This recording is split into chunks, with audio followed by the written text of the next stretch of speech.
Combat Thoughts. I'm Robbie. I'm Lee. And I'm Alex. We're going to take a deeper look at culture and philosophy behind martial arts.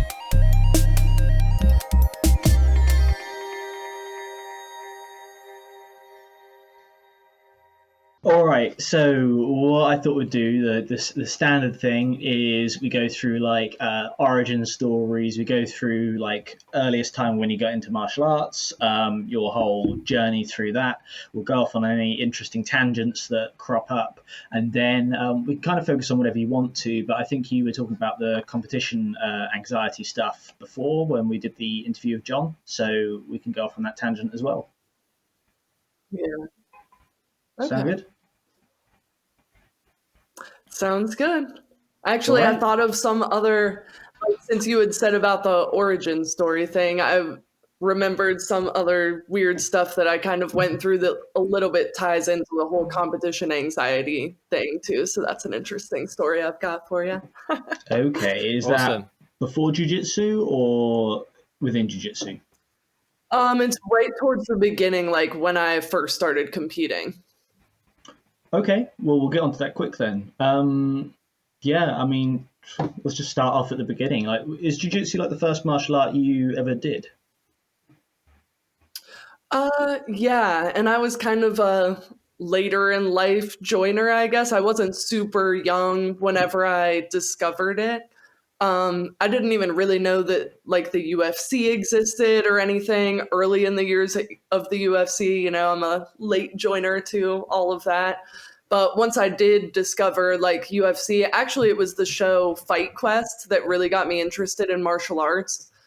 Jimmy Smith and I'm not going to remember the other guy's name, Jason something, but they would go around to different countries basically and learn that country's like home martial art and then have a certain amount of time to train in it and then like test themselves against one of the people that obviously lives there and has way more experience. So it kind of gave me like a sampling of what martial arts was, and that was like my early 20s. And then once I started to get into the UFC, it was like around the time that Ronda was doing her thing, you know, so that's when I really started to have my interest peaked. And I was like, you know, I think I want to train.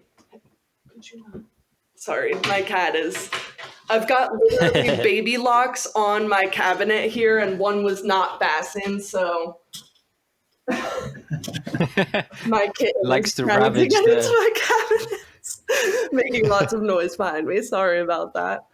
No worries. But yeah, basically whenever, you know, Ronda was on her rise and everything, I was like, okay, I want to try and get this started. So yeah, I found Ju-Jitsu first. I always kind of had it in my mind that I wanted to train striking too, but that never really, I mean, I've done like a little bit of striking, but I definitely have found that Ju-Jitsu is more of my passion.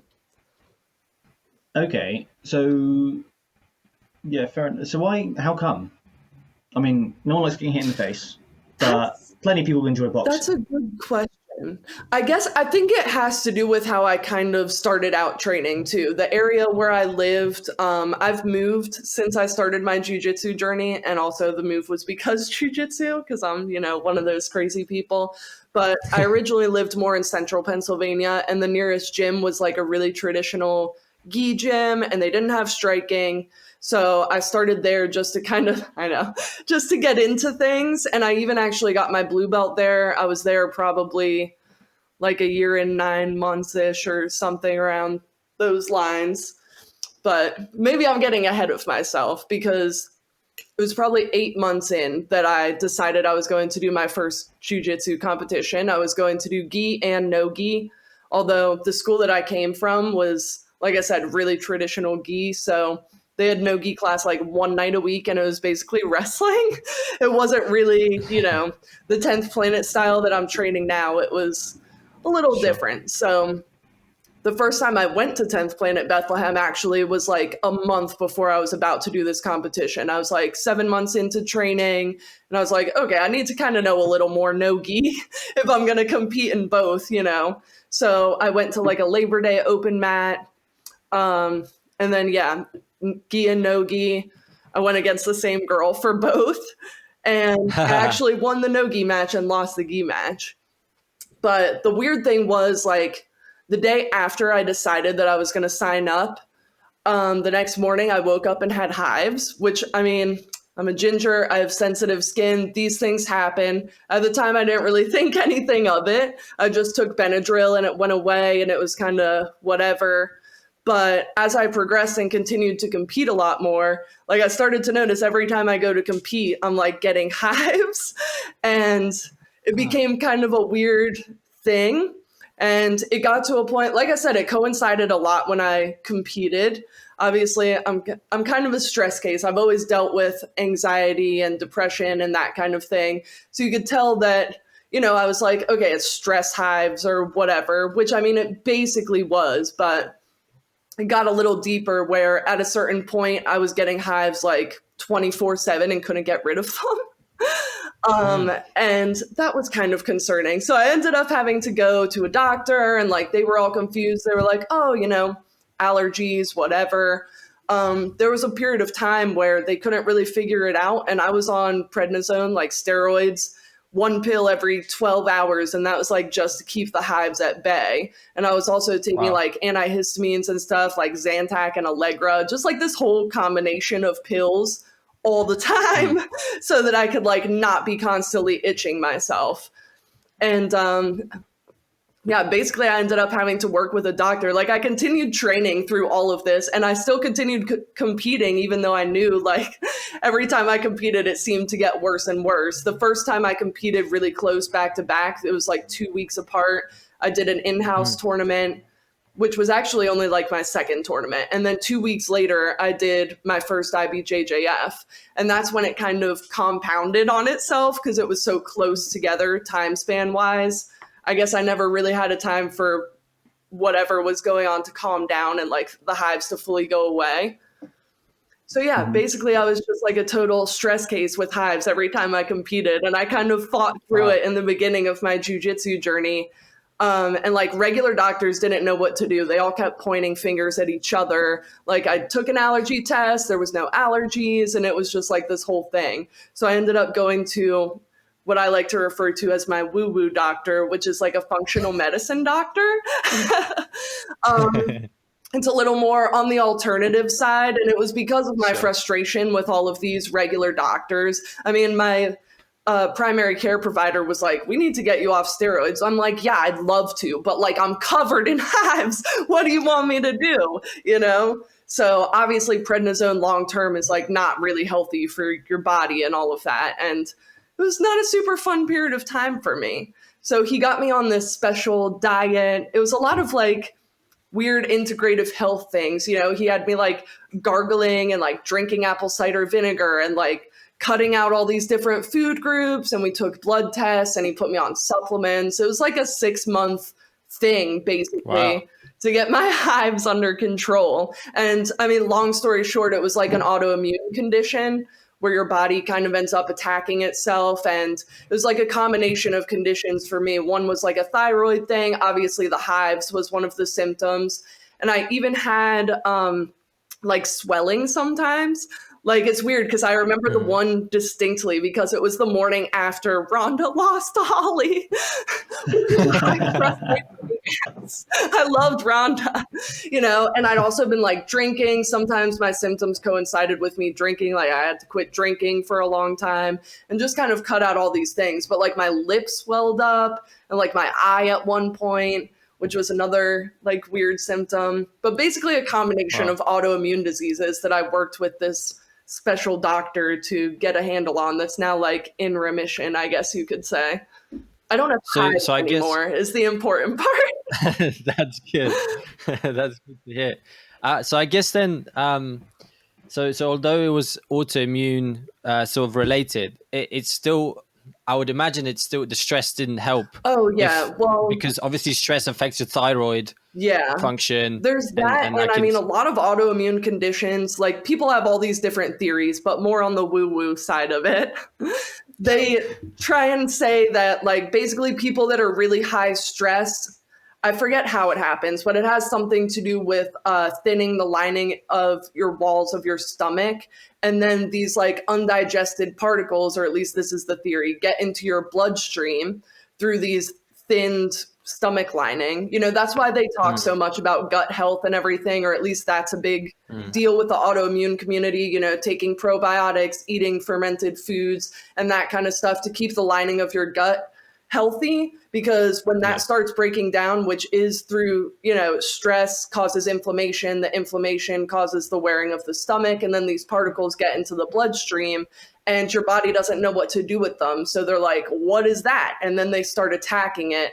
And it's your own immune system kind of attacking different parts of your body that you end up with this autoimmune response. Like mine attacked my thyroid, and then obviously my skin was just like a hot mess. So that's it does still tie in directly to the stress thing, which is why I saw such obvious flares or spikes in my symptoms every time I had like a high stress moment, which for me apparently is competing.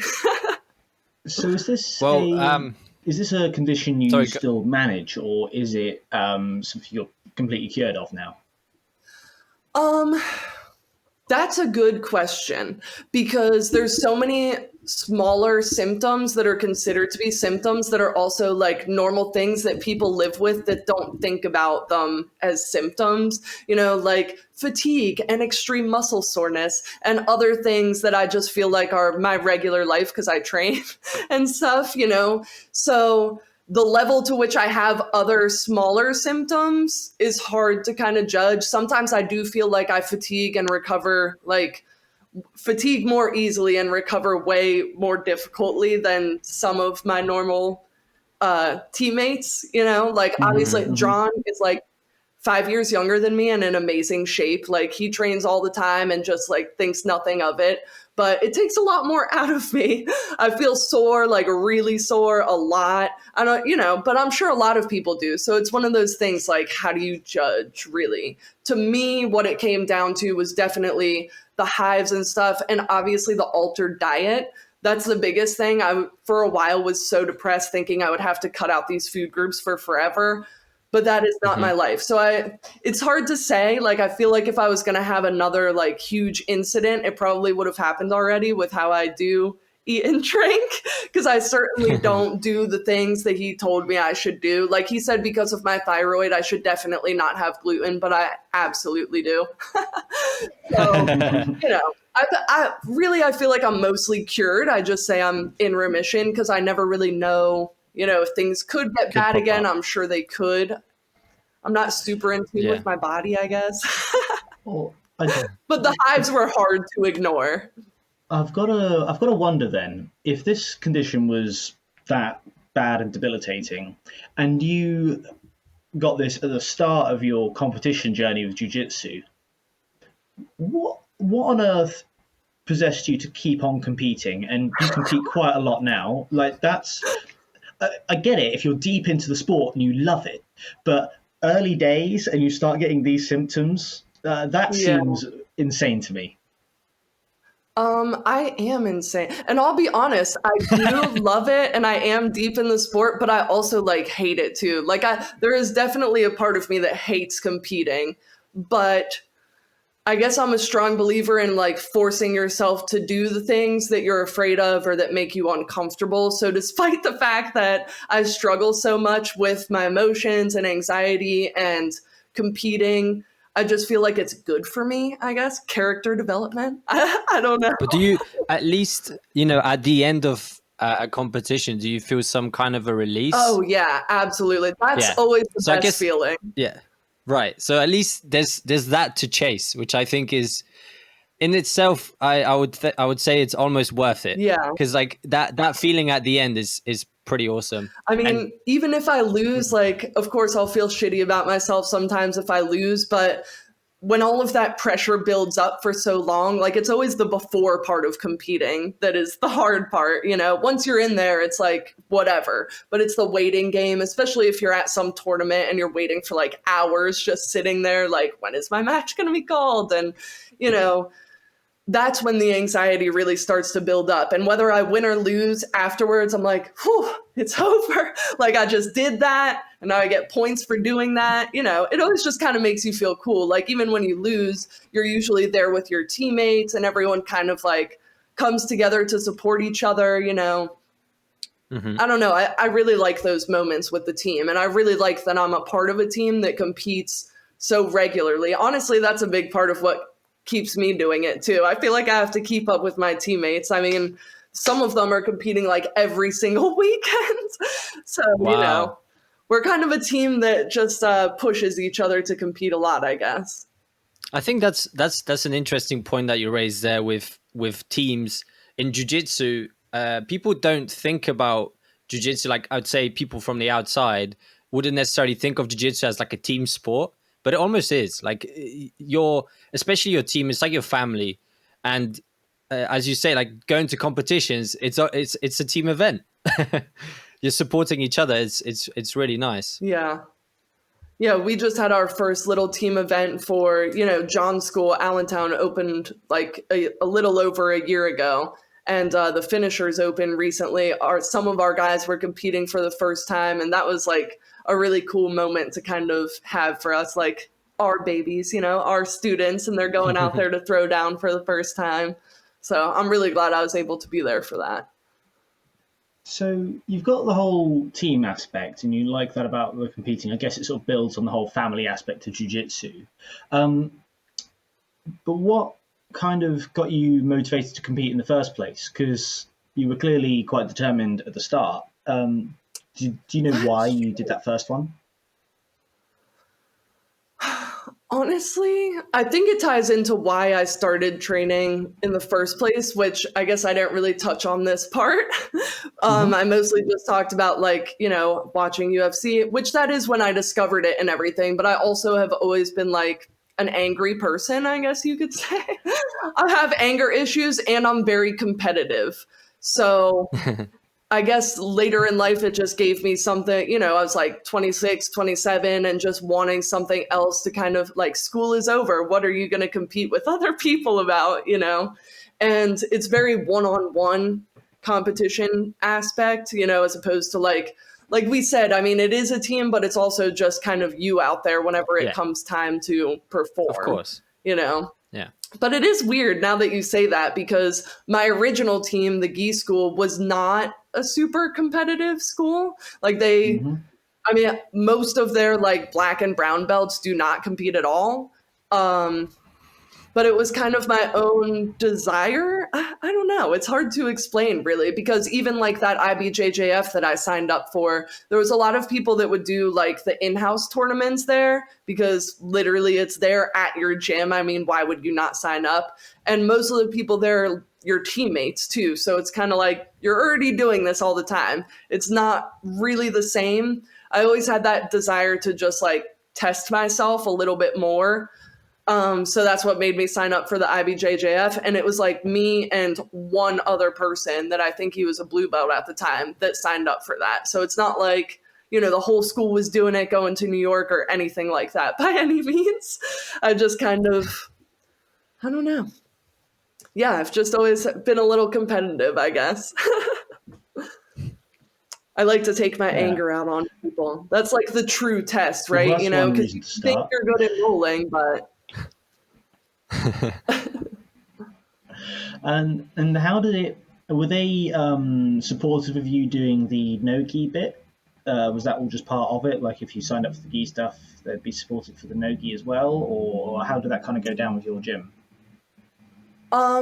Yes, I would say so. Like I said, they were very not focused on the Gi. Honestly, my one main coach back in the day used to be totally against the Gi or no Gi. And not only that, but 10th Planet style.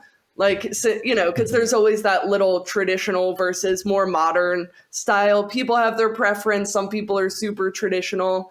And I mean, really what it came down to is at that school, after I got my blue belt, I was like, okay, if I do a local Naga even, they're going to be able to heel hook me and stuff. And we've never done like any leg locks there at all. And I'm like, I kind of need to know these things now. So that's what first had me start training at 10th Planet Bethlehem, to kind of get that locking knowledge. But because it was a more traditional school, they kind of like after a couple months gave me the whole like, okay, so like, who's your coach? Like, who's your team? Like you got to choose type deal. But was that your coach? I mean, I don't want you I don't want to make you like talk about this if you don't want to, Nah, but call people was out. that like was that like your coaches said that, or was it more your teammates that were like, oh, so you're training at 10th Planet or you're training here? Like It was my coach. It was my main coach. He was basically like, and there was even, it came up really at the first competition that was a good fight, which good fight is submission only rules. In my head, I was like always telling myself, okay, if I sign up for like a sub only thing where it's no gi, I'll put myself down as 10th Planet. Or if it's like a traditional gi school thing that my other school is doing, then I'll put myself down for them.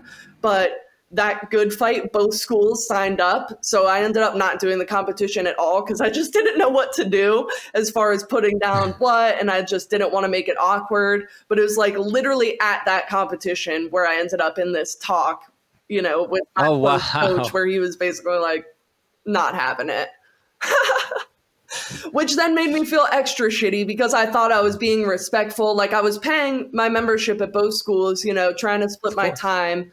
Bethlehem was 2 hours away from me. It was not a close school. It was not convenient at all. I was going way out of my way, you know, to try and get better training and really like fill in the gaps that I felt like I was missing. And truly, no-gi is my passion. So my old coach, like I'm grateful to him because he released me from what I would have stayed out of obligation because I am a loyal person. I like to think of myself as one. And I totally would have kept like showing up there and putting on a gi once in a while when it's really just not my thing. Like I don't miss it at all. So him making me choose was probably the best thing he ever could have done for me. Loads of bits to touch on there. First bit I'm kind of wondering is, so did you purely start going to 10th Planet for competition reasons then? Was it just, I'm not doing leg locks here, I want to compete in the gi, in no-gi and do better, I need to go here? Not, well, yes, I would say purely for competition reasons. In my head, everybody knows like 10th Planet trains a lot of techniques that most normal schools do not train at all. You won't see it come up. The easiest way to get submitted is to not know what's happening, in my opinion. So why would you just completely avoid so many different aspects of the game that you know you're going to be playing or competing in, you know? So in my head, I was like, if I don't know this stuff, I'm going to go out there and get murked by some 10th Planet girl that does know this stuff. So I was like, I need to make sure that I'm that 10th Planet girl, you know, so I have the competitive edge and I know more than they do. Wow. Interesting. Okay. And how long? So that's that competitive side of you coming through. I guess I am really a competitive person at heart. Like, you know, I can be aggressive and I'm kind of just, yeah, I do like to compete. I'm just a stress case too. Yeah, because when we've spoken to other people about why they got into competing, it's always like, I want to test myself, I want to prove something, I want to do this. You're just like, no, I want to compete and I want to win, kind of thing. I mean, winning is the fun part, right? Sure. And then how long did this go on for, where you're training at two different places and you're having to balance it? Not very long, to be honest. I got my blue belt in August. I started at Bethlehem in the middle of September, and it was December that this competition happened. And honestly, even after that, I like kind of ignored it because my old coach was basically like, "We're not going to promote you." But I'm like, I just got my blue belt. I don't fucking care. Really, is what it comes down to. How much do I care? I just got my blue belt. Like, I'm fine with you not promoting me if that's like my punishment for training somewhere else, you know? So I just kind of did continue to show up there here and there, like honestly, mostly for their no-gi classes, just to save myself a long ass drive.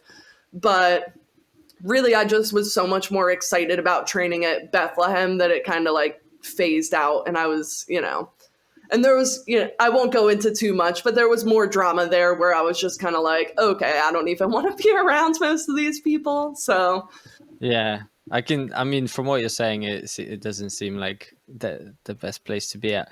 But in any case, moving on from that. So what was, you know, I wonder, what was your experience first time going into the 10th Planet gym? Like, if you could like give us a picture, like your first session, like what was that like for you? Oh, geez. Well, like I said, my first session was like this random open mat, which it was at Bethlehem's old location, which is smaller. And we were there for probably 2 or 3 hours, and we had driven, a good bit to get there. And just, I remember thinking it was like a slip and slide because it was just like a skinny little kind of alleyway looking, but with mats, and it just got drenched in sweat. And like most people would be like, that's fucking disgusting. Like, what's wrong with you? But for me, it was just like such an awesome experience. I remember that was the first time where I was like, I think I really like NoGi, and that was even, a year and a couple months before I started training there like consistently after I got my blue belt, so it was like that visit and then a long period of time. And then coming back again, it was actually right around my birthday because my birthday's in September. So I was like, let's buy myself like a 3-pack drop-in class, and kind of see how things go. But definitely by the 3rd class, I was like, okay, I need to be training here for sure. They just do so many different techniques that even as a blue belt coming from, a traditional gi school, like I felt dumb compared to some of their white belt guys where I was like, all right, clearly there's a lot I don't know, even after training for as long as I have. So do people tend to train like quite, I'm guessing people are very, I don't know if it's a thing unique to 10th Planet, but I would think they're very passionate. People that train it, or it's a bit of a mix. There's some people who it's more of a casual thing, or do you think it's like people at 10th Planet are like a bit more obsessed? I think they are a bit more obsessed because I feel like even our hobbyists that don't compete and just train like, as a fun activity to do after work or whatever, they are still the type of people that are showing up like 4 or 5 times a week to class, I feel like. There's a couple of them that are just like really good. And even, the one that comes to mind first, he only just competed not that long ago, but right before he got his purple belt. So he went like a while just kind of doing his thing in the gym, not competing, not worried about that. He's like a little bit of an older guy, So we don't have all competitors, but he's in there all the time. He's like my favorite person to roll with, despite the fact that he's not a competitor. He's still really good and really passionate about the sport. And I think we do have a lot of people like that. Everyone just really likes training. Yeah. What is it about 10th Planet that makes it so different to everyone else? Because I know Eddie Bravo's different, but is it just his personality that's like got so pervasive in all the schools? Because 10th Planet guys seem to be different everywhere, and they have a reputation for being a little bit indie. He definitely attracts a certain type of person, which it's funny too, because I feel like John is a great example where he's not really that type of person at all. Like he's not a conspiracy theorist. He's not like, the Has anyone tried to convert you to flat Earth? Kind of, I guess what you'd... No, I don't think he believes in flat Earth. Okay. But, he is kind of, I guess we're still like the alternative side where I feel like we're more open-minded, and everyone that trains at the traditional gyms are just a little more like stuck in their ways. And that's what attracts the type of people that we have, because everyone's just looking to kind of like we're really big on cross train. I train with people from all different schools right now. We're not at all possessive, and that was the first thing that I kind of realized about them, because when they found out about my coach and being all, oh, you need to choose, they were like, sign up for them, put them as your team for competitions. Like, we don't give a shit, and it's just kind of like cool. That more laid back atmosphere, as opposed to like bowing every time you get on the mat and that kind of stuff. Like, I don't do that. I know traditional martial artists do. People that train at gi schools are like with the bowing and the formality and all of that. And it's great if you like that. But yeah, since we are a little more modern and laid back and not really into all of the traditional stuff, I think that's what attracts more of that personality type that's a little more alternative, you could say. I guess that's where from what you're saying now, I guess that's where the sort of bad reputation of 10th Planet among the traditional jiu-jitsu schools have come from, it being more laid back. But to me, that sounds awesome. Yeah. You know what? Like, I think it's more Brazilian jiu-jitsu than other jiu-jitsus in a way, because I think it's who's the guy who's making the closed guard film? Is it Robert? Is it Deagle?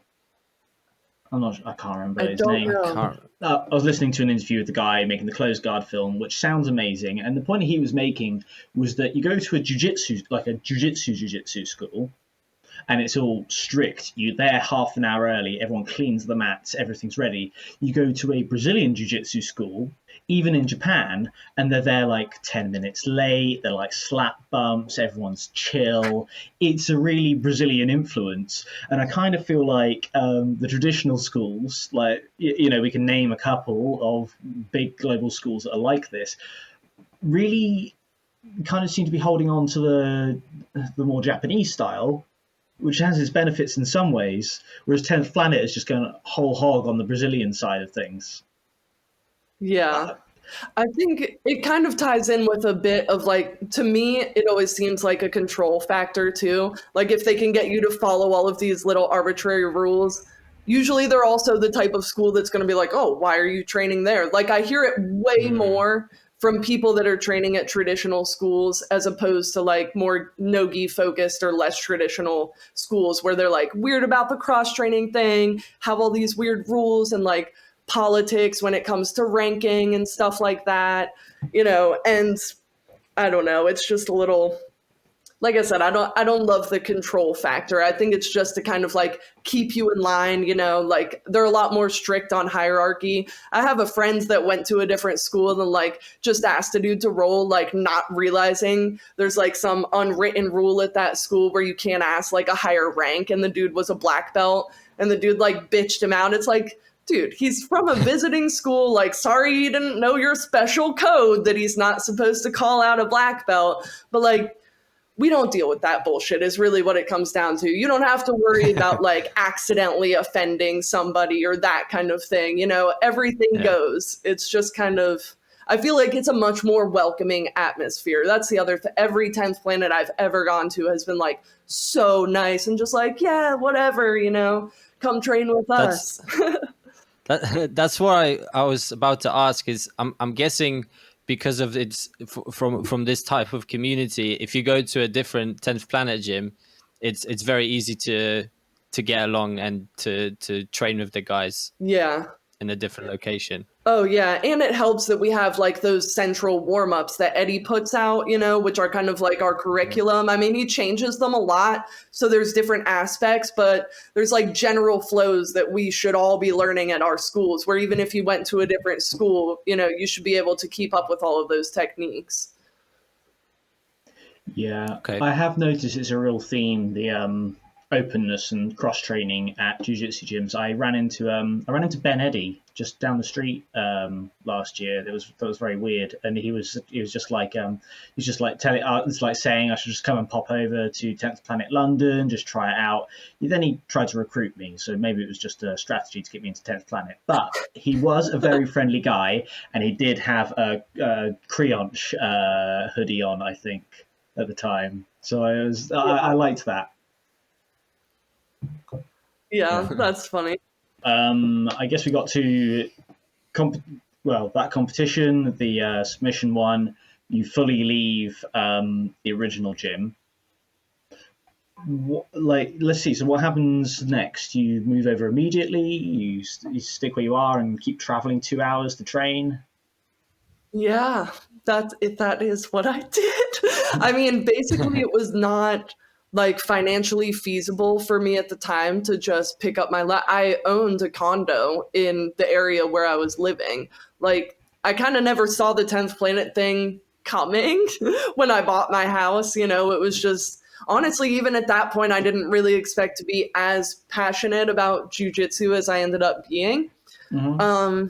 Yeah, most people looked at me like I was kind of crazy for a while. And to be honest, even though I was training, I wasn't training like as often as I wanted to be because, 2 hours each way, that's 4 hours basically a night plus training is usually like 2 hours. So that's 6 hours right there. You know, for a long time, I would leave my office like right at 5 o'clock, managed to get there for 7 o'clock for fundamentals. And then I would leave at like 10 o'clock after advanced, you know, and then once I started in fundamentals mostly because even though I was a blue belt, like I didn't know any of the technique names. The names is really, you know, they'll just be throwing stuff out there in advanced class. Like you need to know what that means. And I did not for a decent period of time when I first started there. So, you know, whether it was fundamentals or advanced, and then advanced was done at 10 o'clock, I would get home at like midnight and then just pass out. I would do that like sometimes 2 or 3 nights a week. And then like on Sunday.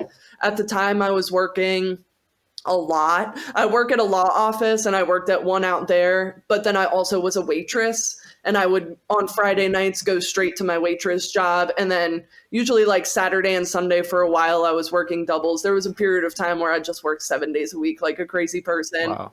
But then eventually I dropped down to just Saturday and Friday. Got a little better. That's all for your second job, just Saturday and Friday. Plus the what was that? So you just to work out, so you're doing a second job 2 days a week, your main job presumably 5 days a week, and then jiu-jitsu, which with the traveling is essentially another part-time job. The amount of time you spend. That's an insane schedule. Yeah. Honestly, it was even worse. Like when I first started jiu-jitsu, I had like gone through a breakup. He moved out. I was like stuck with all of the rent. That's why I got the second job. And when I first started my waitressing job, I was working Thursday and Friday after work, and then a double Saturday, double Sunday. So I had like Monday, Tuesday, Wednesday night, period. And that's for like all of my life. So basically I really didn't get to train that much in the beginning when I was still doing the gi. So even once I switched to traveling and kind of cut back on my waitressing days, I've been used to a hectic life, I guess you can say. Do you know what? Next time I ever bitch about my schedule being too busy, I'm going to shut the fuck up and fucking suck it up. Because that is impressive. I've worked super hard to change all of that. Obviously, I wanted to train more. And I mean, who wants to be working a second job? And there was a period of time where I kind of realized, and this was even before John and I started dating, that it wasn't really feasible for me to stay with my current house. Like as nice as it was living alone, I loved living alone. Health insurance just keeps going up. All of the costs of living were going up. And I wasn't really getting raises at the job that I was at every year, but yet things kept getting more expensive. So I was like, okay, there's only so many hours in a day for me to be working my second job to make all of this money that I need to keep surviving. So basically at some point I was like, I want to move out there. And I had initially had the plan of getting a roommate and all of that. But first, the big thing was getting rid of my student loan debt. So I like made up this whole crazy plan. I rented out my condo and I just started throwing all of my money towards student loan debt. And at this point, like John and I had just started dating. It would have been way harder if we hadn't. My original plan was live with my parents, which still would have had me driving like a crazy amount to train and even further to work because I lived closer to the office than my parents do. But anyway, since I did start dating John, I ended up just living out there most of the time because I was training out there. But then I still like 6 days a week was driving 2 hours each way to get to my 2 different jobs out in Harrisburg area still. And that lasted, I mean, I rented out my condo in January and I didn't get a job in the area until the end of May. So a freaking long time, like 5 solid months, I was driving 4 hours round trip, like every single day almost. But it was still kind of nice because I got to be closer to the school. And obviously, once I locked in that job, I was like, all right, I'm good now. I have a nice job in the area. I moved right in with John since he was nice enough to allow me to do so. So that was like my roommate that I had planned on getting. Worked out super well. So it worked out well. Yeah. And now like I paid off all of my student loans, like 15 grand's worth of student loans, basically within the course of 10 months after I rented out my condo. So that freed up a lot for me. Like I just made all of these steps like, all right, I'm going to sacrifice hard. Like I was already working 24/7. So I was like, might as well just keep working 24/7 and pay all this shit off and cut down on my expenses a lot, move my ass out of there. And then, yeah, it worked out really well. You know what? The things you listed off that we don't have to worry about, health insurance, student loan stuff, like I know we have student loans, but not like you guys do. You guys have crazy stuff. Yeah, I think that's one thing, right? Because I think for people that maybe listen to the podcast that are from the UK, they might not appreciate that the student loans that you guys have, they're not like the student loans that we have. It's not based on the amount of earnings. Like it's you can not pay it as long as you Ours is like a are tax. below a Ours is like a tax, and the more money you earn, the more money you pay back. You don't earn enough, you don't pay anything. Yours, when you go bankrupt, you still have a student loan, and you still have to pay it back. That's insane. Yeah, I was even a lucky one. I don't feel like I racked up a lot of college debt. Like, no, that doesn't seem like much, relatively. Yeah, I mean, granted, I'd already been paying on it for a good few years. Like, I'm 32. Okay, I'm not exactly young. I graduated college when I was maybe like 24, 25-ish. So even by the time I was like, all right, I'm going to pay this off, there's like 15 grand left. I'd already been paying for a good like five years, probably 6 years, something like that. And I still had like, 6 or 7 left to go. I was like, Jesus Christ, this is not what I want to be doing with my time. I really wanted to get rid of that second job because honestly, just having 2 days off on the weekend has been like life-changing for me. Wow, yeah. So how long did that last then? You having to work 2 jobs? To be honest, I've worked 2 jobs like most of my adult life. But October of last year is when I was able to quit the part-time job and I'm like at a good place financially and everything, fully moved out here. So I don't think I'll need another job for a while. But really what it came down to was living alone. You're probably going to need a second job unless you have like a super good job to start out with. And I mean, I obviously went to college. Like I work at a law office. So it's like what I got my degree in, I'm a legal assistant / paralegal. So, I mean, I don't make terrible money, but I also was spending a lot of money, like driving back and forth and all of that stuff. You do not want to know what my gas bill was. I had easily $400 or $500 a month budgeted just for gas for driving. Damn. Yeah. And that's with petrol, I'm guessing, gas being a bit more, I guess it's a bit cheaper in the US.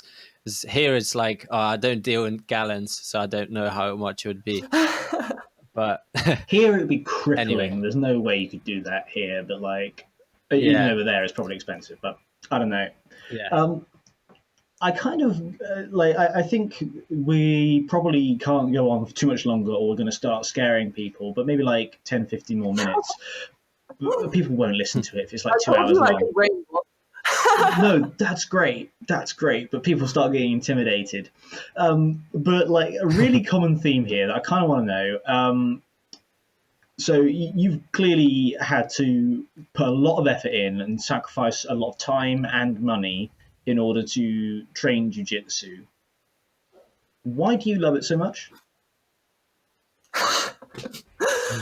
That is an excellent question. Honestly, I think that it does wonders for me as a person, like I was kind of saying before, with character development and my mental health.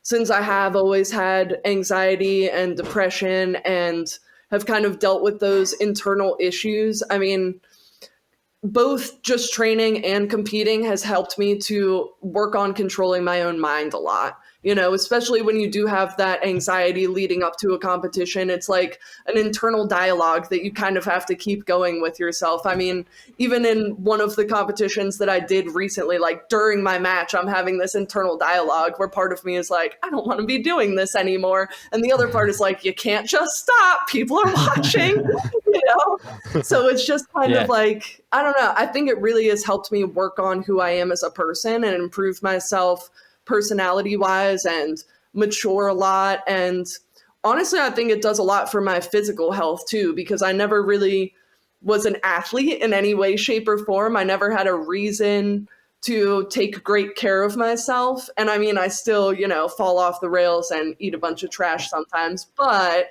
when I have a competition coming up or that kind of thing, that's what I really need, like some kind of goal to motivate me is what it comes down to. That destination, like earlier this year, I broke my pinky toe and I had a pin in it for 8 weeks. And that was like right at the start of lockdown for COVID. I was in a boot. It was miserable. I gained a bunch of weight, like the COVID/broken toe weight, since everyone says about the COVID weight, but I lost like the first 10 pounds when I got back to training. But then it took me having like competitions lined up. Like, you need to make this weight and you need to be in good shape for me to really like lose that last little bit. I always like having something to just be a goal to look forward to, and it keeps me on track. I found because I suffered with anxiety myself. In fact, I still take some medication, like antidepressants, SSRIs, which you probably know what that means. So for me, what I found was that it helped me in the moments where I've had the biggest flare-ups. It helped me really take myself out of my own mind by just going to jiu-jitsu, and like, especially, I mean, the class is competition is perhaps a different beast, and it probably makes it worse to some extent. But training itself was like, it was definitely an escape, like a good escape to me. I don't know if you've had that experience yourself. Oh yeah. I mean, really, when it comes to training, there's so many details in jiu-jitsu. Like, you can never have everything down. So it takes so much focus that, like you said, whatever you had going on beforehand, I mean, because I do get those compulsive thoughts, where it's like you can't turn your brain off. But whenever you're doing jiu-jitsu, it's like, you better be focused on what's going on or you're probably going to get messed up. Yeah. Yeah. I liked what you said about the fitness side of things, and it kind of being how you stay in shape, because I kind of feel like that's quite an overlooked thing, in that people always like, oh, you can just run or you can just go swimming or whatever. But I think loving something and actually being motivated to do it is a really underrated aspect. Because I can run, like I could run every night if I wanted to, but and I'm sure it'd be very healthy for me, but at what cost? I have to jog every night. It'd be terrible. I think that loving something and like being motivated to go back to it every day for that fitness is just a really underrated aspect that people maybe they do or don't appreciate, but it's something that gets overlooked. Yeah. No, absolutely. Like I'm still terrible about keeping up with like strength and conditioning outside of jiu-jitsu. And it's because basically, like you said, it's not something I love to do. I didn't even touch on like all of the crazy stuff in my jiu-jitsu journey, but I've had 2 surgeries, the toe thing, and I had a meniscus surgery. And then obviously I told you about all the hive craziness. So I've had a lot of reasons to just stop doing this during the course of my journey. I mean, many normal people would be like, okay, that's probably enough for me. I don't want to deal with this anymore, but it really is that love and passion for it that has kept me just coming back. I can't give up on it. I can't see myself ever at a point where I could physically still do jiu-jitsu where I just choose not to. Are there any crazy stories that we've still got a few minutes? That's fine. Like, are there any crazy stories you've not touched on yet that you wanted to tell everyone? Oh, crazy stories. I don't know. Well, the toe thing was pretty crazy. I don't know if I told you, but John is the one who broke my pinky toe, and we were rolling literally the night before we were supposed to fly out for that Grapple Fest match. Okay. Oh, yeah. Oh, crap. Yeah. I had already like basically been done rolling. I wasn't going to roll with anyone else. And he's like, come on. He's like, come on. So we go and like, I've got butterfly hooks in. He's going to do like a flyover pass. And I usually try and use a butterfly hook to like track that inner thigh and follow it around, so I can maintain my guard. But he's really good at doing flyover passes, and his thigh or shin landed like right in between my last toe and my pinky toe and just Oh. And of course, immediately he's like, oh, it's not broken. I'm like, dude, it really hurts. So then I start trying to roll with him again, and I like tweak it again. And I'm like, yeah, no, I can't roll. So I'm like limping off the mat. He's like, it's fine. It's fine. Well, the next day, I couldn't even really walk on it.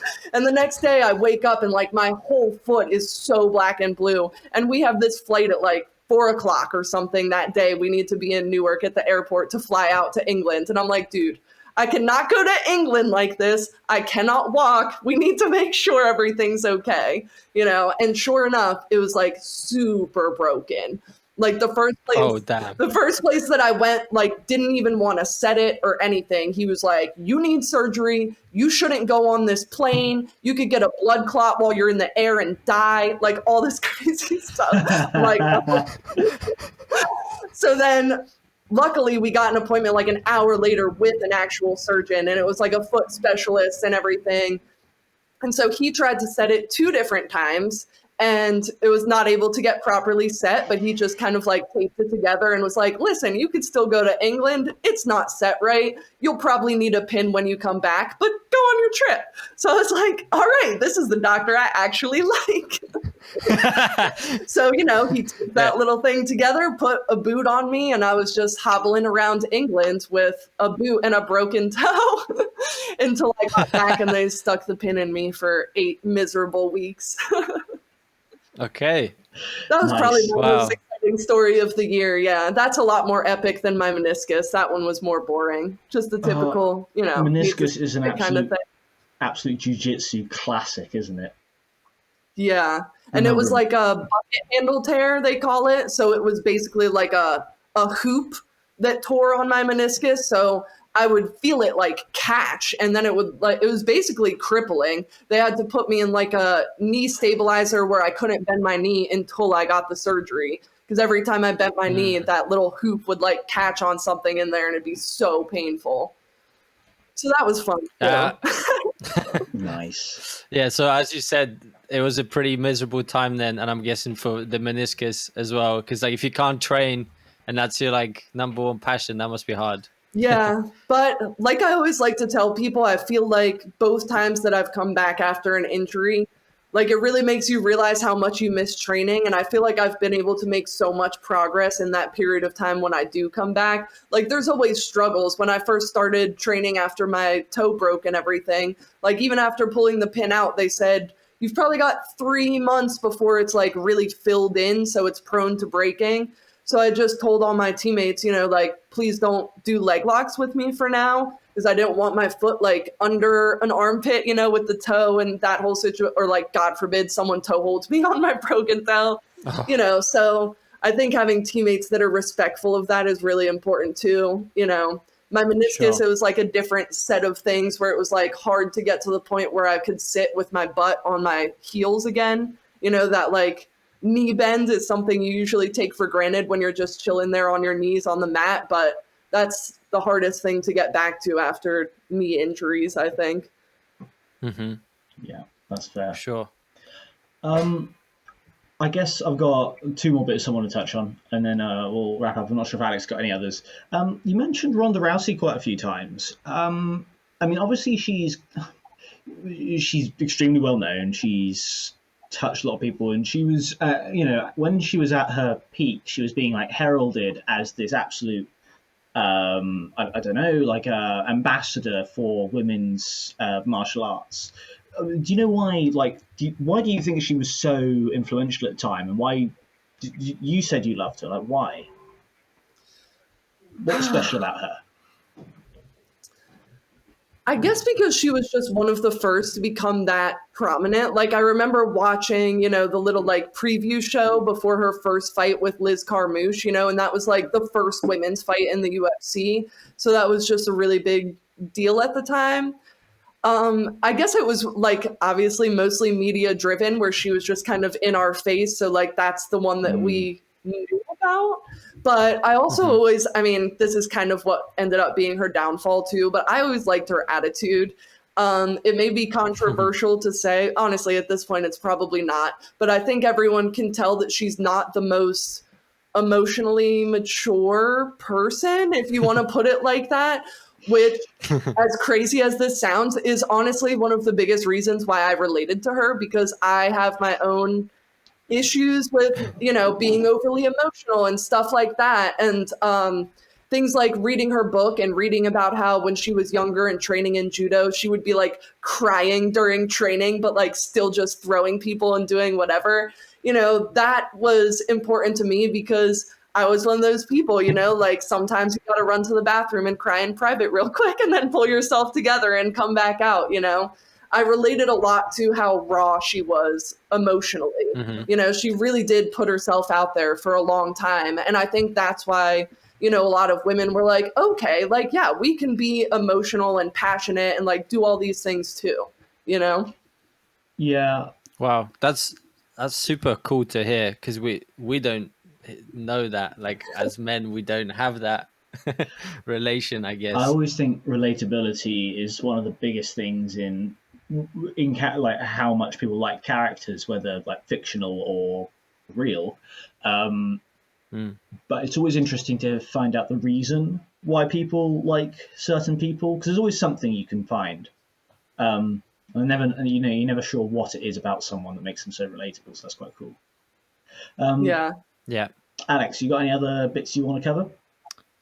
Yeah, I guess maybe if we're kind of sort of wrapping up, I was curious, what's the just before I ask this, what's the kind of length of time that you've been training total? In January it'll be 6 years since I started at that first ski school. Okay, so you've been training for 6 years. Of course, the COVID now has kind of fucking things up, but what are sort of your goals, or what have been your goals? Do you have any specific goals, or is it just more about you like enjoying the process of training and competing? Are there any goals in mind, or? Yeah, I mean, as I'm sure you can tell from the rest of this talk, I'm a very goal-oriented person. That's what kind of gives me something to drive towards. Obviously, I have a boyfriend that's like a very well-known black belt competitor. So, I mean, really, that would be my goal. Is I have, as silly as it sounds, like a list, especially at my size as a female. I'm like a big girl, okay? I'm 6 feet tall. So weight-wise, even at my lightest, I'm like 150, 160, and that's like really skinny me. And women, it's harder to find women that are that size. I think a lot of girls are more like, 120, 135, that kind of range. So I started making a list of like potential super fight matchups for me, just so I have an idea of girls around my weight that also compete a lot and stuff like that. And I do have a section that's like basically more famous and black belt kind of girls, where in my mind, someday I'll work up to being a black belt. And if they're still training too, I would love to test myself against all kinds of people at some point. It'd be really awesome to make a name for myself competing too. Do I think that'll happen? Who knows, but I'm just going to keep competing and see what happens. Nice. Yeah, it's fun. It's fun to be thinking about it, and I guess trying to pursue it for sure. Yeah. I mean, I've already gotten a little taste. That Subversive was like my first. I mean, I don't know if you saw, but Flow Grappling like redid all of their NoGi rankings. And that chick that I went against at Subversive, Laura Halleck, she's like number 8 NoGi ranking at 145. So I feel like it's really, I mean, granted I lost, but it's really cool that I went against her. I got a little rolling armbar attempt in, like at least I did some things. And, to continue going against people like that, high profile people, especially once I work my way up where I feel like could be more competitive with them, that's definitely the goal. We hope you enjoyed that episode. If you did, please consider subscribing to the podcast and checking us out on YouTube, Facebook, and Instagram under the name Combat Thoughts. We'll see you next time.